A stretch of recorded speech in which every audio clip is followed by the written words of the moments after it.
আলোচনায় রাজনৈতিক পরিস্থিতি, নির্বাচন এবং গণতন্ত্রের সংগ্রাম। হ্যালো, এইভাবে কথা বলাটা একটু মুশকিল।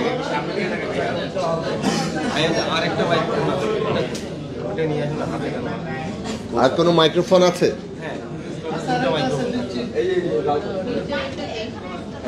দুইটা মাইক্রোফোন আছে।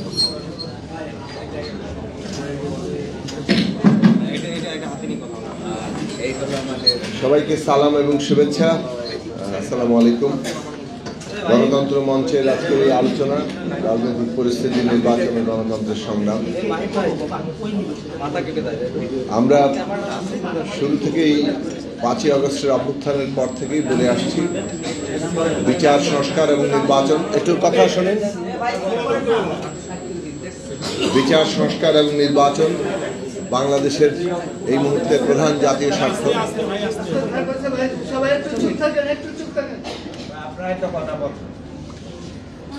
অবশ্যই কোনো হচ্ছে বিচার, সংস্কার এবং নির্বাচন বাংলাদেশের এই মুহূর্তে প্রধান জাতীয় স্বার্থ। ফলে এই বিচার, সংস্কার, নির্বাচনের যে পথরেখা, সেটাকে সফল করতে হবে। তাতেই বাংলাদেশ এগিয়ে যাবে, আমরা গণতান্ত্রিক উত্তরণের দিকে এগিয়ে যাব। বিশেষভাবে যদি বলি যে সংস্কারের যে আকাঙ্ক্ষা অভ্যুত্থানের মধ্যে দিয়ে তৈরি হচ্ছে, আমাদের শহীদের রক্তের উপর দাঁড়িয়ে যে অভ্যুত্থান, তার যে আকাঙ্ক্ষা, স্বপ্ন, বাংলাদেশের এই রাষ্ট্র ব্যবস্থার পরিবর্তন করতে হবে। এবং এটা একেবারে ঘোষিতভাবেই রাজনৈতিক দলগুলো এই ফ্যাসিবাদ বিরোধী সংগ্রামের মধ্যে দিয়ে লক্ষ্য হিসেবে সামনে নিয়ে এসেছিল যে আমরা শাসকের পরিবর্তন চাই, ফ্যাসিবাদী শাসকের পতন চাই। একই সাথে এই ফ্যাসিবাদী শাসন ব্যবস্থা, রাষ্ট্র ব্যবস্থা, তার বদল ঘটিয়ে এখানে রাষ্ট্রের গণতান্ত্রিক রূপান্তর ঘটানো, এখানে সংস্কারের মধ্য দিয়ে একটা নতুন রাজনৈতিক বন্দোবস্ত তৈরি করা, এই কথাগুলো আমরা নানাভাবে বলেছি। এটা গণতন্ত্র মঞ্চ 14 দফা এই সংস্কারের কর্মসূচি উত্থাপন করেছি এবং সেই 14 দফার ধারাবাহিকতায় বিএনপি সহ 39টি রাজনৈতিক দল 31 দফা একটা রাষ্ট্র ব্যবস্থা রূপান্তরের কর্মসূচি হাজির করছে। তার মানে সরকার এবং শাসন ব্যবস্থা বদলের যে সংগ্রাম, সেই শাসন ব্যবস্থা বদলের জন্য যে সংস্কার কর্মসূচি, অভ্যুত্থানের পরে গত 1 বছর ধরে সেই সংস্কার বিষয়ে আমরা আলাপ আলোচনা করে একটা ন্যূনতম জাতীয় ঐক্যমত্যে পৌঁছেছি। কাজেই এই যে সংস্কার, এই সংস্কার আমাদেরকে বাস্তবায়ন করতে হলে নির্বাচন লাগবে। এটাও একটা পথরেখা হিসেবে ঠিক হয়ে গেছে যে সংস্কার কর্মসূচি, এই সংস্কার কর্মসূচি বাস্তবায়ন করতে গেলে গণভোট করতে হবে, যাতে জনগণ সেটাকে অনুমোদন দেন এবং আগামী সংসদকে জনগণ করে বসে পড়েন, আগামী সংসদকে একটা কনস্টিটিউয়েন্ট পাওয়ার দেয়। যে কনস্টিটিউয়েন্ট পাওয়ার দেওয়ার মধ্য দিয়ে আগামী সংসদ এই গণভোটের কর্তৃক অনুমোদিত যে জুলাই জাতীয় সনদ, তার ভিত্তিতে সংস্কার করতে পারবে, সংবিধানের মৌলিক সংস্কার করতে পারবে। এবং আগামী আইনসভা প্রথম 6 মাস সংবিধান সংস্কার পরিষদ হিসেবে এই সংবিধানের মৌলিক সংস্কার করবে এবং সংসদ ঠিক করবে কত দিনের মধ্যে এর বাস্তবায়ন করবে। ফলে এটা সংস্কার এবং নির্বাচন এখন অঙ্গাঙ্গিভাবে যুক্ত হয়ে পড়েছে। আজকে নির্বাচন বানচালের যদি কেউ তৎপরতা করে, তার মানে হচ্ছে তারা সংস্কারকে পিছিয়ে দিতে চাইছে। আজকে নির্বাচন বানচালের যদি কেউ তৎপরতা করে, তার মানে হচ্ছে তারা বাংলাদেশের গণতান্ত্রিক উত্তরণটাকে পিছিয়ে দিতে চাইছে। তার মানে এই মুহূর্তে বাংলাদেশের যে প্রধান জাতীয় স্বার্থ, তার বিরুদ্ধে তারা দাঁড়িয়ে যাচ্ছে। কেবল রাজনৈতিক উত্তরণের জন্য নয়, আমরাও যদি অর্থনীতির দিকে তাকাই, তাহলে আমরা স্পষ্টভাবে দেখতে পাবো যে বাংলাদেশে একটা গণতান্ত্রিক উত্তরণ, অর্থনৈতিক ব্যবস্থার একটা নতুন যাত্রার জন্য যে স্থবিরতা রয়েছে, বিনিয়োগ নাই, কর্মসংস্থান তো বাড়ছেই না, উল্টো কমছে, শিল্প কলকারখানা বন্ধ হয়ে অবস্থা আছে। এখন অর্থনীতিকে একটা ঘুরে দাঁড়াতে হলে যে নতুন বিনিয়োগ এবং পরিস্থিতি দরকার, সেখানে নির্বাচন এবং একটা রাজনৈতিক স্থিতিশীলতা অপরিহার্য অংশ।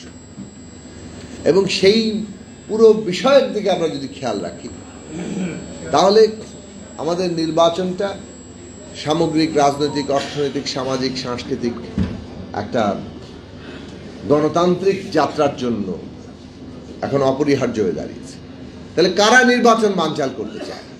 যারা জাতীয় স্বার্থ, দেশের স্বার্থ, দেশের এমনকি অস্তিত্বের বিরুদ্ধে গিয়ে নিজেদের সংকীর্ণ দলীয় স্বার্থ অথবা গোষ্ঠী স্বার্থ কায়েম করতে চাচ্ছে। হ্যাঁ, পতিত ফ্যাসিস্টরা তাদের গোষ্ঠী স্বার্থে, তাদের যে ধরনের কায়েমি স্বার্থ তারা ফ্যাসিবাদের মধ্যে দিয়ে জারি রেখেছিল, সেটার স্বার্থে এখনো তারা নির্বাচন বানচাল করতে চাচ্ছে, অভ্যুত্থানকে কালিমালিপ্ত করতে চাইছে এবং নানাভাবে তারা তাদের প্রচারণা চালিয়ে যাচ্ছে। কিন্তু সেইটা এমনকি স্যাবোটাজ করছে, নানা ধরনের অন্তর্ঘাত তৈরি করছে, সেই সব করে তারা চাচ্ছে যে এই প্রক্রিয়াটা যাতে বানচাল হয়ে যায়। তাদেরকে তো আমাদের সম্মিলিতভাবে মোকাবেলা করার কথা। কিন্তু আমরা দেখছি যে কোন কোন দল প্রকাশ্যে ঘোষণা দিচ্ছেন নির্বাচন পিছিয়ে গেলে অসুবিধা নেই। এর মধ্য দিয়ে আসলে তারা কাদের স্বার্থ রক্ষা করছেন? একদিকে যেমন ওই গোষ্ঠী স্বার্থকে তারা নানাভাবে আরো শক্তি যোগাচ্ছেন, অন্যদিকে নিজেদের দলীয় স্বার্থকে এর মধ্য দিয়ে হাসিল করতে চেষ্টা করছেন। কিন্তু এই সবই এমন বিপর্যয়ের দিকে আমাদেরকে নিয়ে যেতে পারে, তাতে কারোরই কোনো লাভ হবে না, কোনো দলীয় স্বার্থ আসলে এখানে কারো অর্জিত হবে না, বরং আমরা সামষ্টিগতভাবে একটা বিপর্যয়ের মধ্যে পড়ব। এই কথাগুলো আমাদের জনগণের আজকে খেয়াল রাখা দরকার, পরিষ্কারভাবে খেয়াল রাখা দরকার। এবং সেইটা খেয়াল রাখলে, মানুষ খেয়াল রাখছেন বলেই জনগণ এখন কিন্তু নির্বাচনের প্রশ্নে ঐক্যবদ্ধ। জনগণ নির্বাচন চাচ্ছেন এবং আমরা এই কারণে বিশ্বাস রাখি যে জনগণের যে নির্বাচনের বিষয়ে এবং গণতান্ত্রিক উত্তরণের বিষয়ে যে ঐক্য তৈরি হয়েছে, তাতে এই নানা রকম ষড়যন্ত্র যেটা আছে, সেই ষড়যন্ত্র সফল হবে না। আমরা নানাভাবে শুনতে পাই যে একটা গোষ্ঠী যারা এমনকি সরকারের উপরেও ভর করছেন, তারা নানা ধরনের তৎপরতা চালিয়ে যাচ্ছেন যাতে করে কোনো না কোনো প্রক্রিয়ায় এই সংস্কার, নির্বাচন বাধাগ্রস্ত হয়। যেমন তার একটা বড় জিনিস ছিল যে কিভাবে আদেশ তৈরি হবে। যে প্রক্রিয়ায় আদেশ দেওয়া হয়েছে, গণভোট নিয়ে মানুষের মধ্যে যেভাবে প্রশ্ন উত্থাপন করা হয়েছে, এই বিষয়গুলো সেটেল বিষয়কে রাজনৈতিক দলগুলোর মধ্যে যাতে অনৈক্য সৃষ্টি হয়, তারই একটা চেষ্টা হিসেবে অনেকে দেখছেন। আমরা মনে করি যে এই রাজনৈতিক উত্তরণের ক্ষেত্রে সরকারের এমন কোনো পদক্ষেপ নেওয়া ঠিক হবে না যেটা আসলে রাজনৈতিক দলগুলোর ন্যূনতম ঐকমত্যকে ভেঙে দেয় কিংবা সেটাকে বিপর্যয়ের মধ্যে ফেলে। ন্যূনতম ঐকমত্যের মধ্যে থেকেই কিভাবে আমরা এই গণতান্ত্রিক উত্তরণ ঘটাতে পারবো, সেটা আমরা বারবার বলে এসেছি এবং আমরা এখনো স্পষ্ট করে বলি।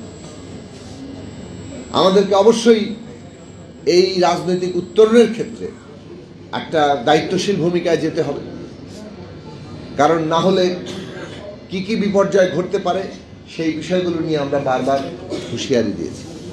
একটা ব্যবস্থা প্রতিষ্ঠিত না হলে, একটা রাজনৈতিক ব্যবস্থা তৈরি না হলে এই যে অনিশ্চয়তা, সে অনিশ্চয়তা ভিন্ন ধরনের রাজনৈতিক ব্যবস্থা আমাদের নিয়ে যেতে পারে, যার বিরুদ্ধে আমরা লড়াই করে এসেছি। সুতরাং গণতান্ত্রিক ব্যবস্থার পক্ষে আমাদের দাঁড়াতে হবে, এটা হচ্ছে প্রথম জায়গা। গণতান্ত্রিক ব্যবস্থা কায়েম করতে হলে গণতান্ত্রিক শক্তি দরকার। আমরা একটা ফ্যাসিবাদের বিরুদ্ধে লড়াই করেছি, জাতিবাদী আদর্শ নিয়ে যারা ফ্যাসিবাদ কায়েম করতে চেয়েছে, বাঙালি জাতির নাম করে, যে বাঙালি জাতীয়তাবাদের নাম করে, বাঙালি সংস্কৃতির নাম করে, ধর্মনিরপেক্ষতার নাম করে, মুক্তিযুদ্ধের চেতনার নাম করে তারা বাংলাদেশে একটা ফ্যাসিবাদ কায়েম করেছে। এগুলো কোনোটারই তারা ধারক বাহক না, কিন্তু এগুলোকে তারা ব্যবহার করেছে ফ্যাসিবাদ কায়েমে। আমরা ভেবেছিলাম যে বাংলাদেশে ভয়ের রাজত্ব থেকে আমরা মুক্ত হব, কারণ ফ্যাসিবাদ ভয়ের রাজত্ব তৈরি করে। আমরা ভেবেছিলাম বাংলাদেশে নাগরিকের মর্যাদা প্রতিষ্ঠা হবে এবং প্রত্যেকেই তার স্বাধীনভাবে মত প্রকাশ করতে পারবেন, চিন্তা প্রকাশ করতে পারবেন, তার জীবন চর্চা করতে পারবেন। কেননা ফ্যাসিবাদ এগুলোর উপরে নানাভাবে আক্রমণ চালিয়েছে। কিন্তু অভ্যুত্থান উত্তরকালে আমরা দেখতে পাচ্ছি আবার আরেক ধরনের ফ্যাসিবাদ তৈরির নানান লক্ষণ তৈরি হচ্ছে। একটা কর্তৃত্ববাদী শক্তি, একটা ফ্যাসিস্ট শক্তি যখন উত্থান ঘটে তখন সে অনেকগুলো জিনিস ঘটাতে পারে। যেমন সে অনেক রকম দলবদ্ধ আক্রমণ করে একটা বিশেষ মত চাপিয়ে দেওয়ার জন্য। তার সবগুলো লক্ষণ এখন আমরা দেখতে পাচ্ছি না? আমরা দেখতে পাচ্ছি যে একটা বিশেষ মত চাপিয়ে দেওয়ার জন্য সারা দেশে বিভিন্ন রকম গোষ্ঠী তৈরি হয়েছে। তারা যা বলবে ওইভাবেই চলতে হবে, তারা যেভাবে ধর্মের কথা বলবে ওইটাই একমাত্র ধর্ম, আর কোনোভাবে ধর্ম পালন কেউ করতে পারবে না। আর কোনোভাবে কেউ কোনো চিন্তা করতে গেলে তখন তারা সেটা গলা টিপে ধরতে চাইবে, মব তৈরি করবে, বল প্রয়োগ করবে এবং এইভাবে সমাজে একটা কর্তৃত্ববাদী ফ্যাসিবাদী একটা চিন্তাভাবনা এবং একটা রাজনৈতিক শক্তির পথ পরিষ্কার করবে। সুতরাং এই যে বাঙালি জাতীয়তাবাদের নামে যে ফ্যাসিবাদ কায়েম হয়েছিল, আজকে তার প্রতিক্রিয়ায় নিজস্ব ধর্মীয় বয়ান দিয়ে ধর্মের নামে কোনো ফ্যাসিবাদ আমরা কায়েম হতে দেখতে চাই না। বাংলাদেশ পরিষ্কারভাবে একটা গণতান্ত্রিক পথে চলবে। গণতান্ত্রিক পথ কাজে লাগিয়ে কেউ ক্ষমতা অর্জন করে এখানকার সংবিধান এবং সবকিছু বদলে দিয়ে এটাকে তাদের মতো আরেকটা একচেটিয়া শাসনে নিয়ে যাবেন, এইটা বাংলাদেশের মানুষ গ্রহণ করবে না। তাহলে বাংলাদেশের মানুষ পরিষ্কারভাবে ৭১ সালের মধ্য দিয়ে যে ডিরেকশনে এসেছিল যে এই দেশ একটা গণতান্ত্রিক পথে যাবে, ২৪-এর মধ্য দিয়েও সেই একই নির্দেশনা, একই লক্ষ্যের দিকে বাংলাদেশ আছে যে এটা একটা গণতান্ত্রিক বাংলাদেশ হবে। এবং সেই গণতান্ত্রিক বাংলাদেশ রক্ষা করতে হলে সমাজের মধ্যে গণতান্ত্রিক শক্তির উদ্ভব এবং বিকাশ হতে হবে। গণতান্ত্রিক শক্তিকে শক্তিশালীভাবে উপস্থিত হতে হবে। সমাজে ফ্যাসিস্ট শক্তি নানা ধরনের একচেটিয়া হয়ে উঠতে চায়, এরকম শক্তি নানাভাবে বিরাজ করবে। নির্মূল কাউকে করে ফেলা যায় না। যেটা করা যায় সেটা হচ্ছে রাজনৈতিকভাবে তাদেরকে পরাজিত করা যায়, রাজনৈতিকভাবে তাদেরকে শক্তিহীন করে ফেলা যায়। এবং সেটা করতে হলে এই যে গণবিরোধী ফ্যাসিস্ট শক্তি নানাভাবে সমাজের মধ্যে বাসা বাঁধছে, সেটার বিরুদ্ধে গণতান্ত্রিক শক্তিকে শক্তিশালী হতে হবে। এবং এই ক্ষেত্রে গণতন্ত্র মঞ্চের শক্তিশালী হওয়ার কোনো বিকল্প নাই। কারণ গণতন্ত্র মঞ্চ বাংলাদেশে এখানকার দলগুলো দীর্ঘ তাদের ইতিহাসের মধ্যে দিয়ে এটা প্রমাণ করেছে, বাংলাদেশে একটা গণতান্ত্রিক ব্যবস্থা কায়েম করা এবং দেশের রাজনীতি, অর্থনীতি, সমাজ, সংস্কৃতি সবকিছুর গণতন্ত্রায়নের জন্য বাংলাদেশে এই দলগুলো লড়াই করছে এবং আমরা সেই রাজনৈতিক শক্তির উত্থান ঘটাতে চাই। এটাও আমাদের মনে রাখা দরকার যে সমাজে, বাস্তব সামাজিক অর্থনৈতিক জীবনে সম্পদের তৈরির ক্ষেত্রে জনগণের যে ব্যাপক অংশগ্রহণ, বন্টনের ক্ষেত্রে যে ভয়ঙ্কর বৈষম্য এবং শোষণ, লুণ্ঠন বিরাজমান, এই অন্যায় বহাল রেখে উপর দিয়ে গণতন্ত্র টিকবে না বেশি দিন। গণতন্ত্র টেকসই হতে হলে তার রাজনৈতিক ব্যবস্থায় যেমন গণতন্ত্র লাগে, তেমনি অর্থনৈতিক ব্যবস্থায় সম্পদের বন্টনে ন্যায্যতা প্রতিষ্ঠা না করে সেই গণতন্ত্র টেকসই হতে পারে না। গণতন্ত্র মঞ্চ কেবল রাজনৈতিক ব্যবস্থার দিক থেকে একটা রাজনৈতিক শক্তি হিসেবে গণতান্ত্রিক শক্তি নয়, একই সাথে গণতন্ত্র মঞ্চ বাংলাদেশে সম্পদের বন্টনের ক্ষেত্রে ন্যায্যতা প্রতিষ্ঠার জন্য একটা গণতান্ত্রিক শক্তি। এবং সেই গণতান্ত্রিক শক্তি আমাদের গড়ে তুলতে হবে এবং গড়ে তুলে আজকে যত রকম নানা ধরনের কায়েমি স্বার্থ, গোষ্ঠী স্বার্থ, দলীয় অন্ধ স্বার্থ আমরা দেখতে পাচ্ছি জনগণের স্বার্থের বিরুদ্ধে, জাতীয় স্বার্থের বিরুদ্ধে দাঁড়িয়ে যাচ্ছে, তাদেরকে আমাদের মোকাবেলা করতে হবে এবং সেই মোকাবেলা করার শক্তিটা আমরা গড়ে তুলতে চাই। আগামী নির্বাচন আছে, গণতন্ত্র মঞ্চ, এই 6টি দল আমরা আমাদের সারা দেশের 300 আসনে আমাদের প্রার্থী তালিকা তৈরি করছি এবং আমরা খুব দ্রুতই সেই জায়গায় আমাদের প্রার্থী তালিকা দেব। ভবিষ্যতের জায়গাতে আমাদের যে পথরেখা, যুগপথ আন্দোলনের যে ধারাবাহিকতা, সেই জায়গায় আমরা কি অবস্থান গ্রহণ করব, বৃহত্তর একটা জাতীয় পুনর্গঠনের লক্ষ্যে কি ধরনের ঐক্য তৈরি হবে, নির্বাচনী সমঝোতা তৈরি হবে, সে বিষয়ে আমরা কাজ করব। কিন্তু গণতন্ত্র মঞ্চ নিজের পায়ে দাঁড়িয়ে বাংলাদেশের গণতান্ত্রিক সংগ্রামকে এগিয়ে নিয়ে যাবে, এইটা প্রত্যেকের মনে রাখা দরকার। এবং গণতন্ত্র মঞ্চ গণতান্ত্রিক জায়গায় কোনো দলের সাথে আপোষ করবে না। আসন সমঝোতা দিয়ে গণতন্ত্রের পথে কাউকে আমাদেরকে আপোষ করানো যাবে না। সেই সংগ্রামের জায়গাটা আপনারা প্রত্যেকেই খেয়াল রাখবেন এবং বাংলাদেশের গণতান্ত্রিক গতিমুখ নিশ্চিত করার জন্য গণতন্ত্র মঞ্চ কাজ করবে।